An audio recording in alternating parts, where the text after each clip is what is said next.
ಎಲ್ಲ ಪಕ್ಷಗಳು ನಾಯಕ ಸಮುದಾಯದ ಹಿತವನ್ನು ಮರೆತು ಬಿಟ್ಟಿವೆ. ಪ್ರಸನ್ನಾನಂದಪುರಿ ಶ್ರೀ.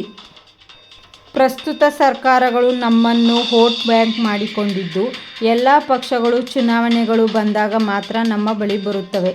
ಮತವನ್ನು ಹಾಕಿಸಿಕೊಂಡು ಅಧಿಕಾರಕ್ಕೆ ಬಂದ ಮೇಲೆ ನಮ್ಮ ಹಿತವನ್ನು ಮರೆತು ಬಿಡುತ್ತಾರೆ. ಹಾಗಾಗಿ ನಾವೆಲ್ಲರೂ ಜಾಗೃತರಾಗಬೇಕು, ಸಮಾಜದ ಬಗ್ಗೆ ಚಿಂತನೆ ಮಾಡಬೇಕೆಂದು ದಾವಣಗೆರೆ ಜಿಲ್ಲೆ ಹರಿಹರ ತಾಲೂಕು ರಾಜನಹಳ್ಳಿ ಶ್ರೀ ಮಹರ್ಷಿ ವಾಲ್ಮೀಕಿ ಪೀಠಾಧ್ಯಕ್ಷರಾದ ಶ್ರೀ ಪ್ರಸನ್ನಾನಂದಪುರಿ ಸ್ವಾಮೀಜಿ ಹೇಳಿದರು. ರಾಮಸಮುದ್ರದ ನಾಯಕರ ಬಡಾವಣೆಯಲ್ಲಿ ಸಮುದಾಯದ ವತಿಯಿಂದ ನೂತನವಾಗಿ ನಿರ್ಮಿಸಿರುವ ಶ್ರೀ ಆಂಜನೇಯ ಸ್ವಾಮಿ, ಶ್ರೀ ಮಹರ್ಷಿ ವಾಲ್ಮೀಕಿ, ರಾಜವೀರ ಮದಕರಿ ನಾಯಕ ಪುತ್ಥಳಿಗಳು ಹಾಗೂ ಮಹಾದ್ವಾರವನ್ನು ಉದ್ಘಾಟಿಸಿ ಮಾತನಾಡಿದರು.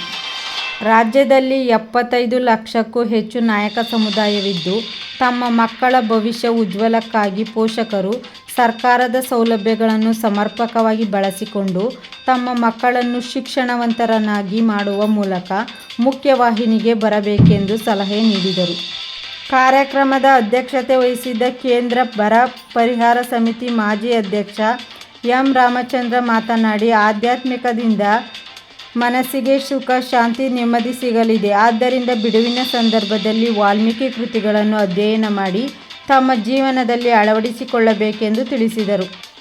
ಕಾರ್ಯಕ್ರಮದಲ್ಲಿ ಚಾಮರಾಜನಗರ ಜಿಲ್ಲಾ ಸರ್ಕಾರಿ ನೌಕರ ಸಂಘದ ಮಾಜಿ ಅಧ್ಯಕ್ಷ, ಹಾಲಿ ನಿರ್ದೇಶಕ ಚಂದ್ರಶೇಖರ್, ನಗರಸಭೆ ಮಾಜಿ ಅಧ್ಯಕ್ಷ ಸುರೇಶ್, ಮಾಜಿ ಉಪಾಧ್ಯಕ್ಷೆ ಸುಧಾ, ಎಸ್ಟಿ ಮೋರ್ಚಾದ ರಾಜ್ಯ ಕಾರ್ಯದರ್ಶಿ ಜಯಸುಂದರ್, ಬುಲೆಟ್ ಚಂದ್ರು, ವಿರಾಟ್ ಶಿವು, ರಾಮಸಮುದ್ರ ನಾಯಕ ಜನಾಂಗದ ಯಜಮಾನರು, ವೀರಮದಕರಿ ನಾಯಕ ಸಂಘದ ಅಧ್ಯಕ್ಷರು, ಪದಾಧಿಕಾರಿಗಳು, ಜಿಲ್ಲೆಯ ನಾಯಕ ಜನಾಂಗದ ಯಜಮಾನರು, ಗ್ರಾಮಸ್ಥರು ಹಾಜರಿದ್ದರು.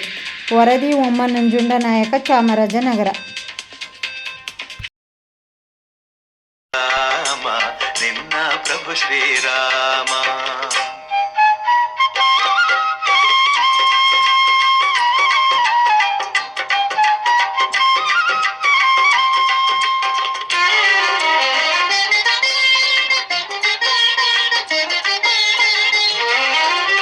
ಎಟುಕದ ಹಣ್ಣನೆ ನಾ ತರಲಾರೆ ಮೇಲಕ್ಕೆ ಎಗರಿ ಹನುಮ, ಎಟುಕದ ಹಣ್ಣನೆ ನಾ ತರಲಾರೆ ಮೇಲಕ್ಕೆ ಎಗರಿ ಹನುಮ, ಸೂರ್ಯನ ಹಿಡಿವ ಸಾಹಸ ಕಿಳಿದರೆ ಆ ಕ್ಷಣನ ನಿರ್ನಾಮ, ಸೂರ್ಯನ ಹಿಡಿವ ಸಾಹಸ ಕಿಳಿದರೆ ಆ ಕ್ಷಣನ ನಿರ್ನಾಮ.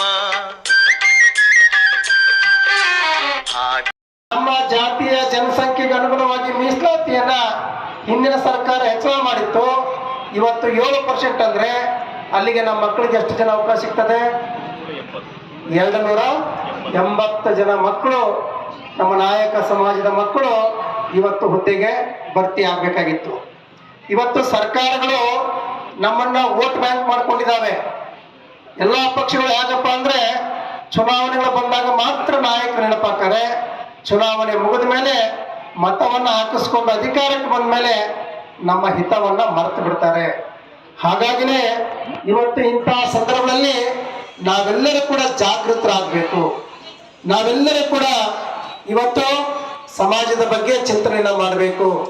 ಆ ಹಿನ್ನೆಲೆ ಒಳಗ ಇವತ್ತು ನಾವೀಗಾಗಲೇ ಮಾನ್ಯ ಮುಖ್ಯಮಂತ್ರಿಗಳಿಗೆ, ನೂತನ ಮುಖ್ಯಮಂತ್ರಿ ಆಗಿರ್ತಕ್ಕಂಥ ಸನ್ಮಾನ್ಯ ಡಿ.ಕೆ. ಶಿವಕುಮಾರ್ ಅವರಿಗೆ ಈಗಾಗಲೇ ನಾವು ಮೊನ್ನೆ ಸತೀಶ್ ಜಾರಕಿಹೊಳಿ ಅವರು ಮತ್ತೆ ನಮ್ಮ ಸಮುದಾಯದ ಎಲ್ಲ ಶಾಸಕರು ಕರ್ಕೊಂಡೋಗಿ